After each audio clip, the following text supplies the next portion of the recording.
मित्रांनो, मनुष्यगण, राक्षसगण, देवगण असलेल्या व्यक्तींचा स्वभाव. मनुष्यगण. मनुष्यगणाच्या व्यक्ती धनवान, अनेक विद्या पारंगत असलेल्या असतात. ते हुशार असतात. समाजात त्यांचा फार मान असतो आणि इतर लोक त्यांच्या शब्दाबाहेर जात नाहीत. दुसरा आहे राक्षसगण.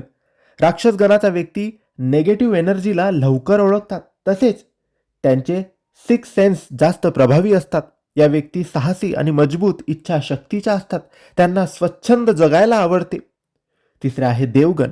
देवगणाच्या व्यक्ती दानशूर, बुद्धिमान, कमी पण मुद्देसूद बोलणाऱ्या तसेच कोमल हृदयाच्या असतात. या व्यक्ती सकारात्मक असतात आणि आपल्या आधी दुसऱ्यांचा विचार करत असतात. तर मित्रांनो, तुमचेही मनुष्यगण किंवा राक्षसगण किंवा देवगण असेल तर हा व्हिडिओ तुमच्यासाठी महत्त्वपूर्ण असेल, कारण आम्ही आजच्या व्हिडिओमध्ये तुम्हाला सांगितलं आहे गणांनुसार व्यक्तीचा स्वभाव. श्री स्वामी समर्थ.